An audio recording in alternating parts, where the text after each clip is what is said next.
Ionisation potential, ionisation energy और ionisation enthalpy, ये तमाम की तमाम बातें दुरुस्त हैं।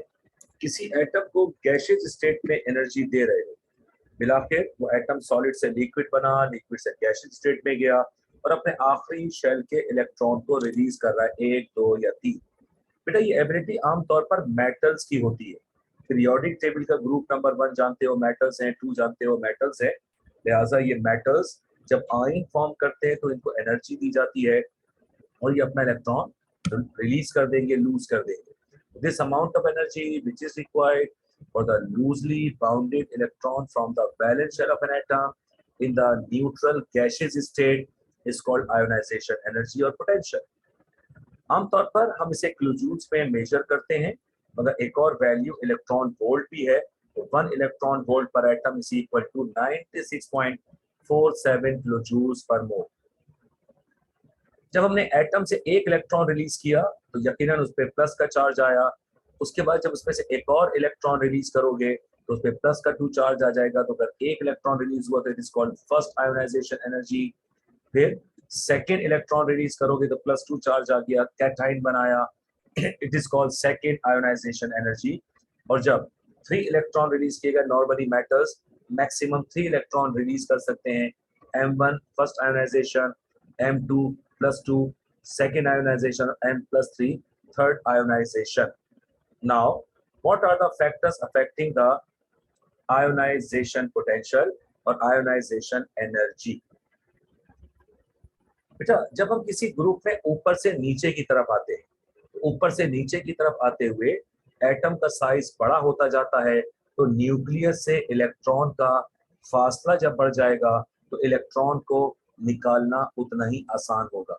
इसका मतलब इफेक्टिव न्यूक्लियर चार्ज का मतलब है कि जितने नंबर ऑफ शेल्स कम होंगे, न्यूक्लियस अपने इलेक्ट्रॉनों को ज्यादा ताकत से बाउंड करेगा, ज्यादा ताकत से रोकेगा, तो उनसे इलेक्ट्रॉन निकालना मुश्किल होता है। तो ऊपर से नीचे आते हुए इलेक्ट्रॉन की आयोनाइजेशन एनर्जी में कमी आएगी और लेफ्ट टू राइट जब जाओगे किसी भी पीरियड में तो वहां पर ये चीज बढ़ जाती है। तो effective nuclear charge is directly proportional to the ionisation. बेटा प्रिंसिपल क्वांटम नंबर एटम के साइज को रिप्रेजेंट करता है। जितना साइज ऑफ एटम छोटा होगा उतनी आयोनाइजेशन एनर्जी मुश्किल होगी, मुश्किल से इलेक्ट्रॉन निकलेगा। और जितना एन नंबर जितना बड़ा होता जाएगा, इसी तरह से इलेक्ट्रॉन निकालना उतना आसान। यानी लेफ्ट टू राइट पीरियड में जाते हुए शेल्स की तादाद सेम रहती है, इफेक्टिव न्यूक्लियर चार्ज ज्यादा होते हैं, इस वजह से इलेक्ट्रॉन को निकालना मुश्किल है इन द पीरियड, यानी ionisation energy increases left to right. जिस तरह आपने हाइड्रेशन एनर्जी पढ़कर आए थे चैप्टर 7, और किसी ग्रुप में अपवर्ड टू डाउनवर्ड आते हुए आपके पास साइज ऑफ एटम बड़ा होता जाएगा तो आयोनाइजेशन एनर्जी में कमी आती चली जाएगी।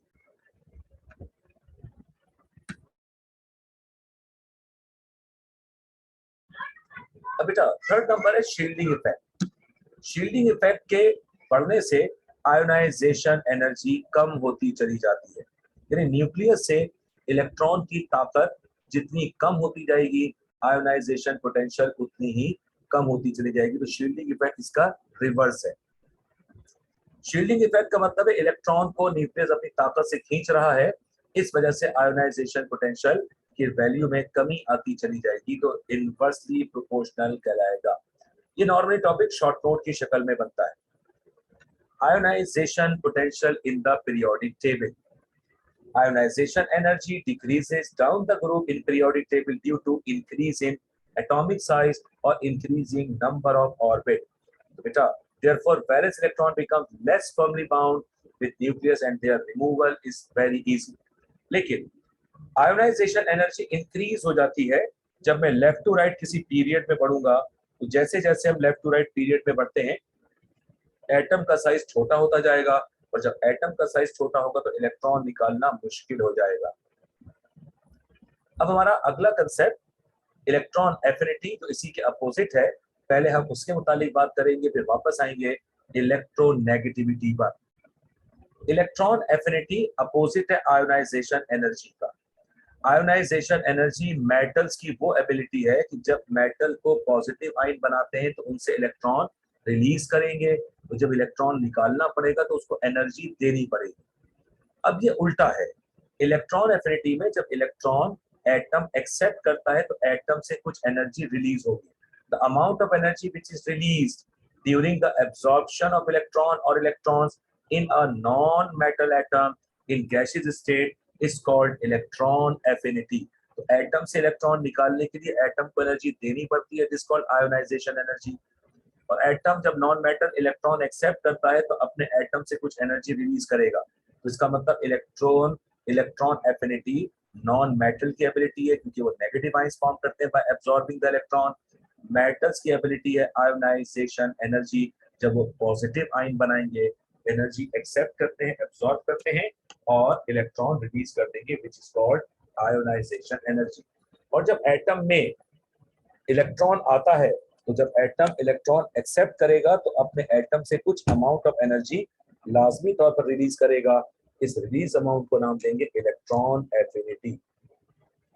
The ionisation potential, ionisation energy endothermic है, हीट एब्सॉर्ब करेंगे, और इलेक्ट्रॉन एफिनिटी आमतौर पर एक्सोथर्मिक है, मींस हीट रिलीज की जाती है. नॉर्मली इलेक्ट्रॉन एफिनिटी के साथ साइन नेगेटिव का इस्तेमाल किया जाता है और इसका यूनिट भी आयोनाइजेशन एनर्जी की तरह किलोजूल पर मोल या फिर इलेक्ट्रॉन वोल्ट होता है. ठीक है, तो बेटा अब आप जरा चलेंगे वही बात के, भाई एक इलेक्ट्रॉन एक्सेप्ट किया तो उस पर इसकी एनर्जी कितनी रिलीज हुई. जब दूसरा इलेक्ट्रॉन एक्सेप्ट करेगा तो उसको सेकंड इलेक्ट्रॉन एफिनिटी का नाम देंगे. तो कह रहे हैं the addition of second electron to oxygen and sulphur atom causes resistance due to the repulsion of negative charge already present on O-1 or S-1. So the process is therefore endothermic and the value of electronegativity is in positive sign. It means first electron accept हुआ, energy release हुई, तो first electron affinity negative होगी, अगर second electron affinity positive होती है क्योंकि उसे electron accept कराने के लिए उस एटम को एनर्जी देनी पड़ेगी. अब आ जाओ कि trends of electron affinity in periodic table. बेटा जो तमाम के तमाम आपने आयोनाइजेशन पोटेंशियल में आप लोगों ने पढ़ा था कि उसमें effective nuclear charge, shielding effect, principal quantum number, वही तमाम फैक्टर्स अफेक्ट करेंगे इस इलेक्ट्रॉन एफिनिटी को. तो सेम जहां जहां लफ्ज तुमने आयोनाइजेशन एनर्जी लिखा वहां वहां इलेक्ट्रॉन एफिनिटी लिख दोगे तो वो सेम बात बन जाएगी. अभी तुमने पढ़ा था कि किसी ग्रुप में ऊपर से नीचे आते हुए एटॉमिक साइज बड़ा होता है तो आपने कहा था आयोनाइजेशन एनर्जी कम हो जाएगी तो इलेक्ट्रॉन एफिनिटी भी कम हो जाएगी. Electron affinity decreases down the group as the atomic size increases because bigger atomic size cause less influence of nucleus with incoming electron. लेकिन आपने भी कुछ देर पहले पढ़ा कि in a period left to right जब जाएंगे तो आयोनाइजेशन एनर्जी इंक्रीज हो रही थी क्योंकि एटॉमिक साइज ऑफ एटम कम हो रहा था. तो एटम का साइज कम होने पर इलेक्ट्रॉन निकालना मुश्किल, तो आयोनाइजेशन एनर्जी ज्यादा, तो बेटा इलेक्ट्रॉन एफिनिटी भी इंक्रीज हो जाएगी. ग्रुप में ऊपर से नीचे आते हुए डिक्रीज और लेफ्ट टू राइट जाते हुए इंक्रीज हो जाया करती है. अब मैं आपसे बात करना चाहता हूं थर्ड मोस्ट इंपॉर्टेंट टॉपिक, ये शॉर्ट नोट या फिर सिर्फ और सिर्फ डेफिनेशन की शक्ल में पूछे जाते हैं. एटॉमिक रेडियस, दूसरा नाम है कोवेलेंट रेडियाई. रेडियस का जमा रेडियाई होता है. The distance from the center of the nucleus to the point where the electron density is effectively zero, that is negligible, is called atomic radius. क्या मतलब, अब यूं समझ लीजिए, तो एटम के न्यूक्लियस से न्यूक्लियस के दरमियान जो डिस्टेंस पाया जा रहा है, इस डिस्टेंस को आप और हम नाम देंगे इलेक्ट्रॉन एटॉमिक साइज और एटॉमिक रेडियस. अब आप बात को जरा यूं समझ लो, एक मेरे पास एटम है, इसी तरह से दूसरा एटम इसके साथ मौजूद होना चाहिए.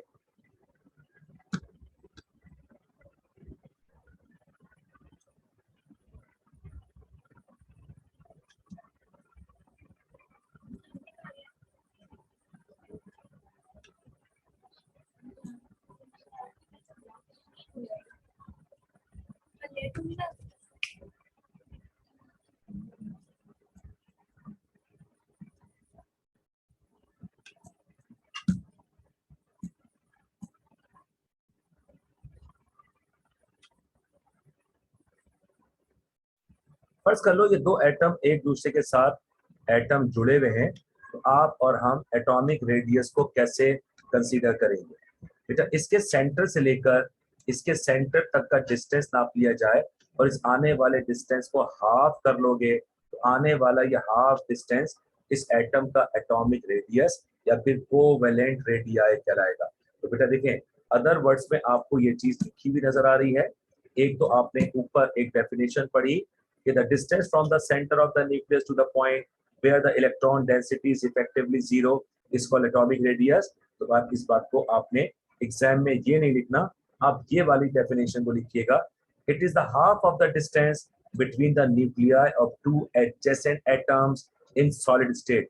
अब ये देखो जैसे दो एटम आपस में जुड़े हुए हैं, इसके सेंटर से इसके सेंटर तक का डिस्टेंस ले ले और इसके आने वाले डिस्टेंस को हाफ कर लो। आने वाला ये हाफ डिस्टेंस कहलाएगा एटॉमिक साइज और फिर कोवेलेंट रेडियाई। अब बेटा आपने भी कुछ देर पहले पढ़ा हुआ है कि एटम से इलेक्ट्रॉन निकलकर पॉजिटिव आयन बन जाते हैं, एटम में इलेक्ट्रॉन आते हैं तो नेगेटिव आयन बन जाते हैं। तो फिर आयोनिक रेडियस क्या है। जब एटम से इलेक्ट्रॉन रिलीज हो जाए या एटम में इलेक्ट्रॉन एक्सेप्ट कर लिया जाए तो आयन बन जाएंगे।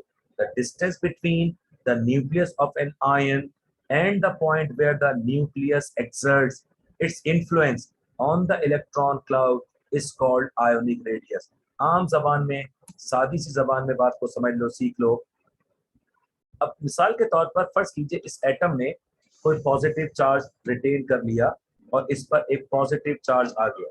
यकीनन इसका न्यूक्लियस यहाँ से रिलीज हो चुका है, इसका एक ऑर्बिट यहाँ पर कम हो चुका है। अब बेटा यहाँ पर इसके सेंटर से लेकर इसके ऑर्बिट जहां तक इलेक्ट्रॉन की डेंसिटी, इलेक्ट्रॉन क्लाउड यहाँ पर तुम्हें मैक्सिमम नजर आ रहा है, तो इसमें इस आयन के न्यूक्लियस से ऑर्बिट तक का फासला आयोनिक रेडियस कहलाएगा। सिमिलरली अगर कोई एटम इलेक्ट्रॉन रिलीज करता है तो बेटा एटम के इलेक्ट्रॉन के रिलीज करने पर तो पॉजिटिव आयन बन गया, लेकिन अगर एटम ने इलेक्ट्रॉन एक्सेप्ट किया तो इलेक्ट्रॉन एक्सेप्ट करने पे चार्ज क्या आता है, माइनस। इस तरह अभी भी इसके सेंटर से इसके ऑर्बिट तक का जो फासला है इसको हम नाम देंगे आयोनिक रेडियस। आयन पॉजिटिव हो सकता है, आयन नेगेटिव हो सकता है, तो पॉजिटिव आयन या नेगेटिव आयन डेफिनेशन दोनों की सेम रहेगी, यानी the distance between the nucleus of an ion and the point where the nucleus exerts influence on the electron cloud is called ionic radius। ठीक है। अब बेटा factors affecting the atomic and ionic radius, तमाम बातें एक ही जैसी रहेगी। Effective nuclear charge आपने अभी कुछ देर पहले पढ़ा था आयोनाइजेशन एनर्जी में। Greater is the magnitude of effective nuclear charge, greater will be the amount of the force which binds the outermost electron to the nucleus, and hence the electron cloud of the outermost shell is pulled inward nearer to the nucleus, and consequently its distance from the nucleus, that is atomic and ionic radius, is reduced। तो बेटा आसान अल्फाज में, with the increase of effective nuclear charge the size of atom or ion decreases। जैसे जैसे nucleus के अंदर charges ज्यादा होंगे साइज ऑफ एटम कम होगा, और बेटा नंबर ऑफ शेल्स बढ़ जाए, जैसा कि पॉइंट नंबर 2 को देखिए। with the increase of the number of shells or the principal quantum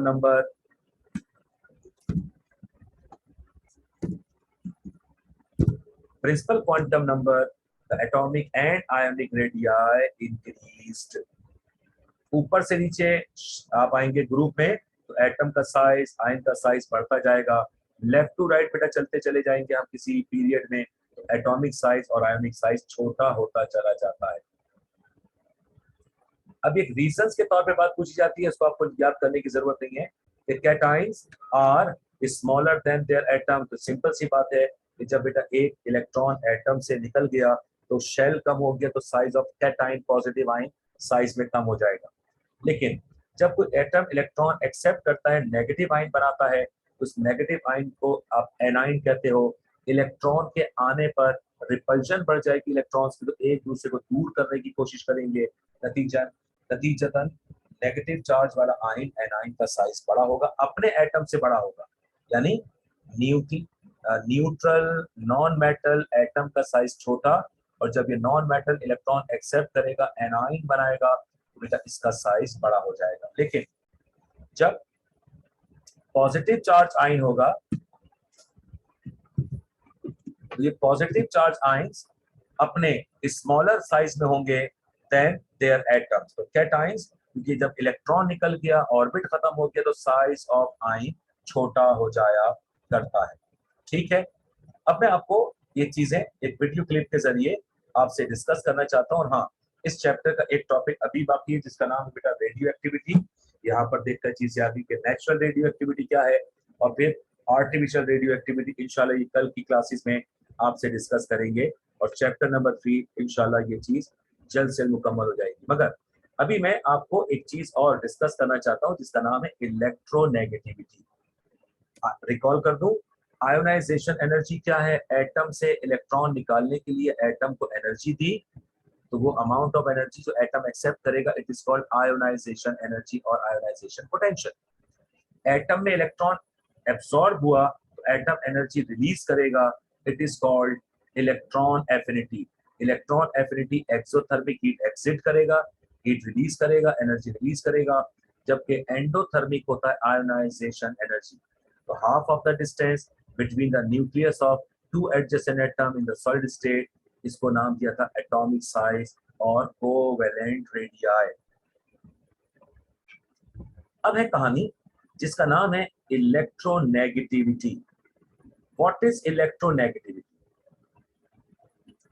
The relative tendency or ability of power of a bonded atom in a molecule to attract the shared electron pair towards itself is called electronegativity। आसान अल्फाज में, एक atom की दूसरे atom के electrons को अपनी तरफ अट्रैक्ट करने की सलाहियत, अट्रैक्ट करने की एबिलिटी इलेक्ट्रोनेगेटिविटी कहलाती है। जब आप लोग चैप्टर केमिकल बॉन्डिंग पढ़ोगे वहां इसका इस्तेमाल ज्यादा आएगा, वहां पर सीखेंगे इस चीज को कि इलेक्ट्रोनेगेटिविटी का बेसिक कंसेप्ट वहां क्या काम कर रहा है। अब बेटा वही फैक्टर देखिएगा जो चीजें अभी आप पढ़कर आए हैं, आयोनाइजेशन एनर्जी, इलेक्ट्रॉन एफिनिटी और अब पढ़ रहे इलेक्ट्रोनेगेटिविटी, सेम फैक्टर्स होंगे। यानी अगर मैं आपसे बात करूं कि बेटा जब हम किसी ग्रुप में अपवर्ड टू डाउनवर्ड जाते, मैं किसी ग्रुप में ऊपर से नीचे की तरफ आ रहा,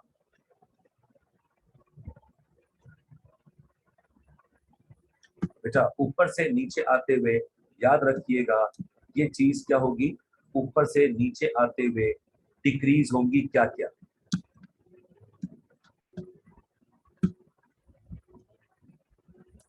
एक नाम पढ़ा था भी आपने आयोनाइजेशन पोटेंशियल, ये डिक्रीज हो जाएगा। इलेक्ट्रॉन एफिनिटी ये डिक्रीज हो जाएगी। और इलेक्ट्रोनेगेटिविटी यानी इलेक्ट्रॉन को दूसरे एटम से अपनी तरफ अट्रैक्ट करने की सलाहियत किसी भी ग्रुप में ऊपर से नीचे आते हुए डिक्रीज होती है। ठीक है, तो ये तमाम की तमाम चीजें तुम्हारे मेरे ख्याल में क्या होनी चाहिए? डिक्रीज।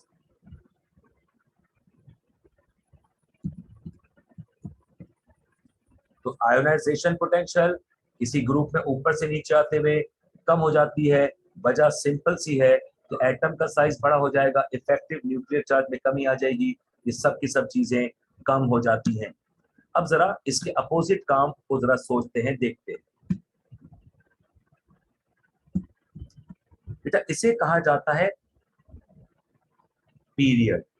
जब हम किसी भी पीरियड में left to right periodic table में जाते हैं, इस गली को तुम और मैं नाम देते हैं क्या? पीरियड। और जब मैं और आप इस पीरियड में लेफ्ट टू राइट जा रहे हैं, लेफ्ट टू राइट, बेटा ये तमाम चीजें जो अभी तुमने देखा था ग्रुप में आते हुए कम हो गई थी, तो बेटा ये चीजें मसलन इलेक्ट्रो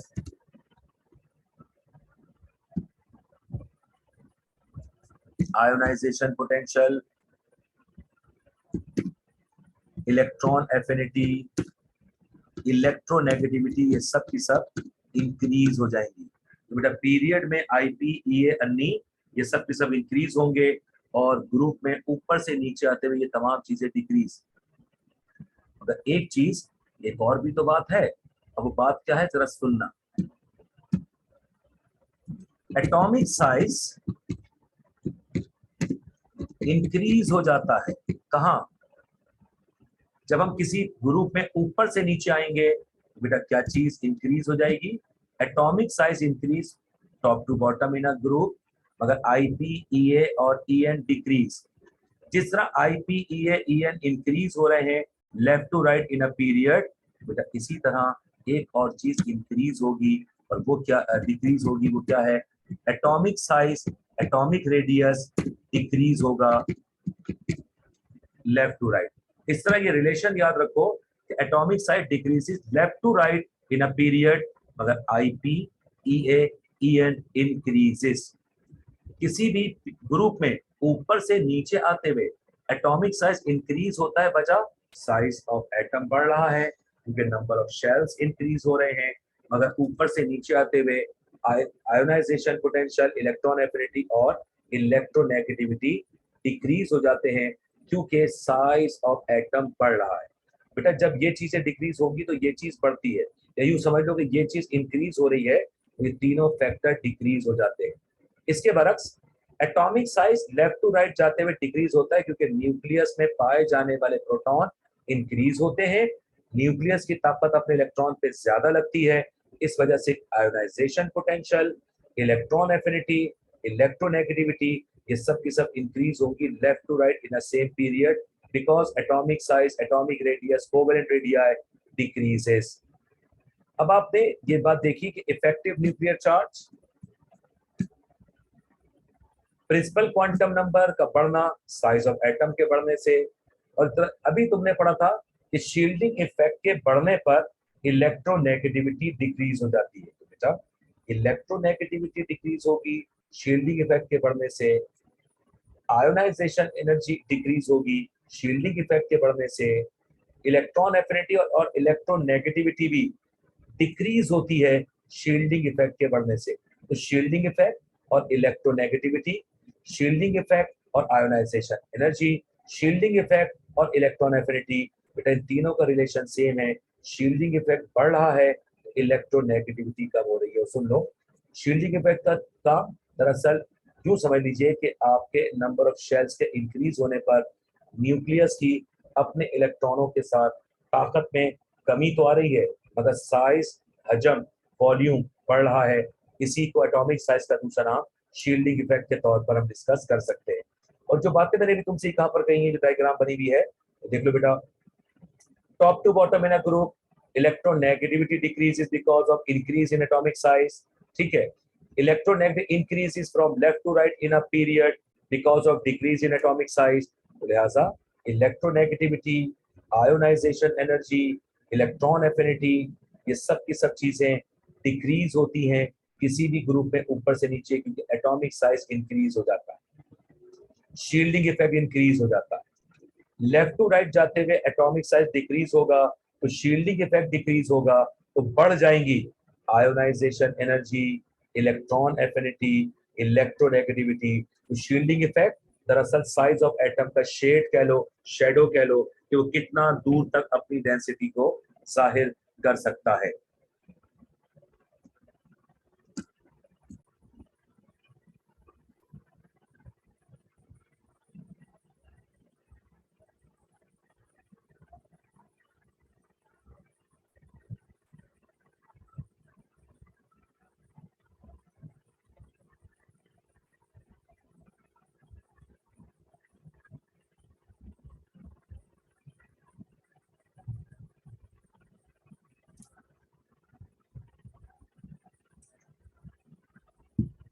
ठीक है बेटा, ये दरअसल ये एबिलिटी किसकी है? नॉन मेटल्स की है। पीरियोडिक टेबल का ग्रुप नंबर 7 हेलोजेंस कहलाते हैं। Fluorine, chlorine, bromine, iodine, they are called halogens. बेटा हेलोजेंस का एटॉमिक साइज अपने बाकी पूरे ग्रुप से दूसरे एलिमेंट्स के साथ ग्रुप 1 2 3 4 5 6 7, तो सेल्फ 7 वालों का एटॉमिक साइज छोटा है, इस वजह से इनकी इलेक्ट्रॉन एफिनिटी बहुत ज्यादा होती है।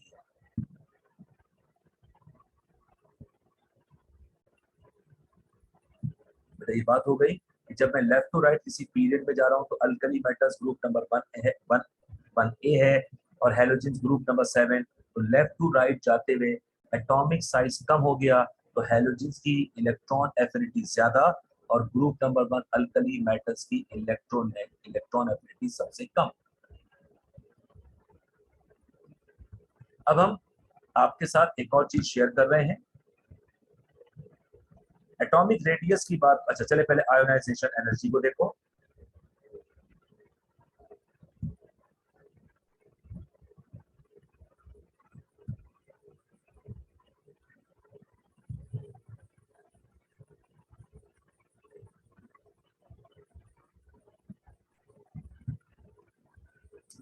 यानी एटम से इलेक्ट्रॉन रिलीज हुआ, एटम पे प्लस का चार्ज आया, तो दरअसल एटम ने एनर्जी एब्सॉर्ब की है। एब्सॉर्ब का मतलब एंडोथर्मिक, इवॉल्व का मतलब होता है एक्सोथर्मिक। अब एक एटम से इलेक्ट्रॉन एक निकल गया तो +1 का चार्ज आ गया, it is called first ionisation.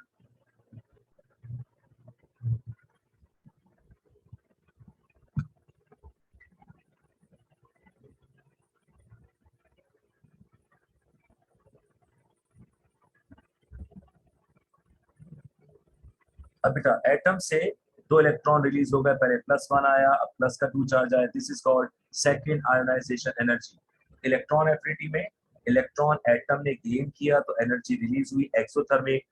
Ionisation energy में एंडोथर्मिक है, इलेक्ट्रॉन निकलने से पहले एटम एनर्जी एक्सेप्ट करता है, एब्सॉर्ब करता है।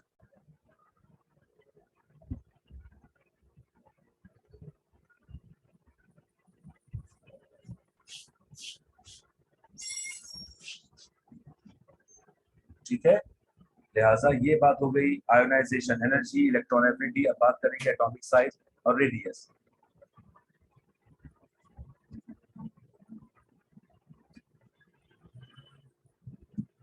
ये तुम्हारे सिलेबस का पार्ट नहीं है तो लिहाजा इसकी हमें जरूरत नहीं। अब जरा तीसरा और आखिरी हिस्सा देखोगे।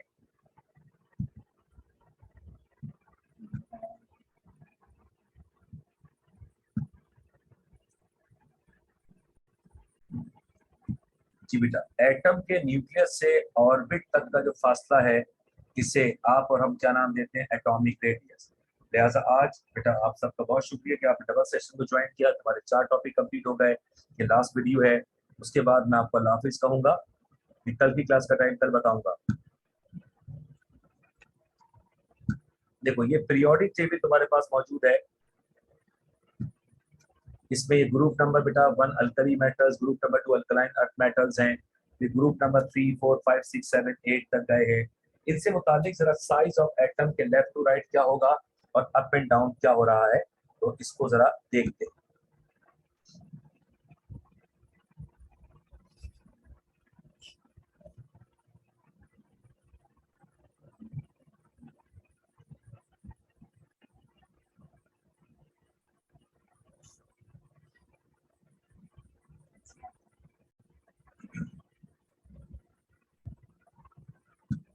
जी बेटा, क्या बात समझ में आई? जब हम किसी ग्रुप में ऊपर से नीचे की तरफ आते हैं तो एटम के शेल्स पढ़ते हैं, तो शेल्स पढ़ने से एटॉमिक रेडियस, एटॉमिक साइज बढ़ता चला जाता है। ठीक है,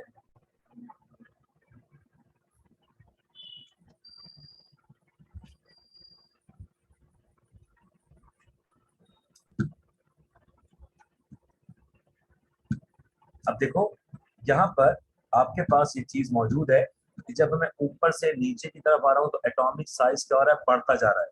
जब एटॉमिक साइज, एटॉमिक रेडियस बढ़ेगा तो क्या क्या चीजें कम हो जाएंगी, याद रखो। देखिए ये जो शील्डिंग इफेक्ट का बार बार जिक्र आया, अब देखो यहाँ पर इसका जो अक्स है ये ज्यादा बड़ा होगा तो उसका एटॉमिक साइज बड़ा है, एटॉमिक रेडियस बड़ा है तो शील्डिंग इफेक्ट भी ज्यादा होगा।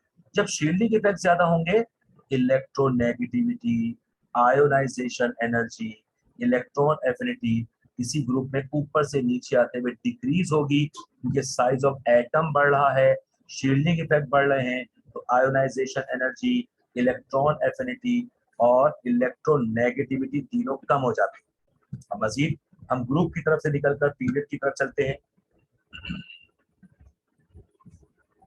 ये आ गया हमारा पीरियड, यानी लिथियम से लेकर आपके पास हम नियॉन तक जा रहे हैं कि lithium, beryllium, boron, carbon, nitrogen, oxygen, fluorine, neon.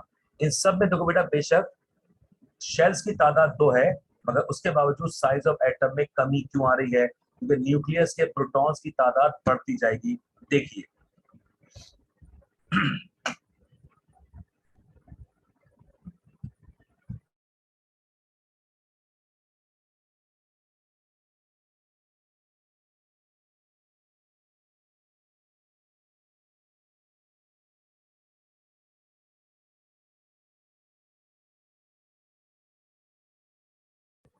जी बेटा, अब देखें, लिथियम का साइज बड़ा, इसको हमने अल्कली मेटल्स कहते हैं, ग्रुप नंबर 1। बेरिलियम का साइज और छोटा हो गया, boron, carbon, nitrogen, oxygen, fluorine. Halogens कहते हैं फ्लोरीन को। तो देखो, हमेशा पहली किसी भी गली का पहला एलिमेंट अल्कली मेटल होगा जिसका साइज बड़ा है, तो इसका एटॉमिक साइज जब बड़ा होगा तो बेटा इसकी electronegativity, electron affinity, ionisation energy यहाँ पर कम होगी। और जब मैं लेफ्ट टू राइट आगे बढ़ता जा रहा हूँ तो साइज ऑफ एटम कम हो रहा है, शील्डिंग इफेक्ट कम हो रहा है, तो electronegativity, electron affinity, ionisation energy सब बढ़ती जाएंगी। बेटा लेफ्ट टू राइट पीरियड में जाते हुए एटॉमिक साइज में कमी आ गई, शील्डिंग इफेक्ट कम हो गया, तो आयोनाइजेशन एनर्जी बढ़ गई, इलेक्ट्रॉन एफिनिटी बढ़ गई और इलेक्ट्रोनेगेटिविटी बढ़ गई। अभी तुमने कुछ देर पहले ही देखा था कि जब हम किसी ग्रुप में अपवर्ड टू डाउनवर्ड आ रहे थे तो साइज ऑफ एटम बढ़ रहा था, शील्डिंग इफेक्ट बढ़ रहे थे, तो आयोनाइजेशन एनर्जी में कमी आई, इलेक्ट्रोनेगेटिविटी में कमी आई, इलेक्ट्रॉन एफिनिटी में भी कमी आ गई। This relation is called periodic trend of various element in the periodic table.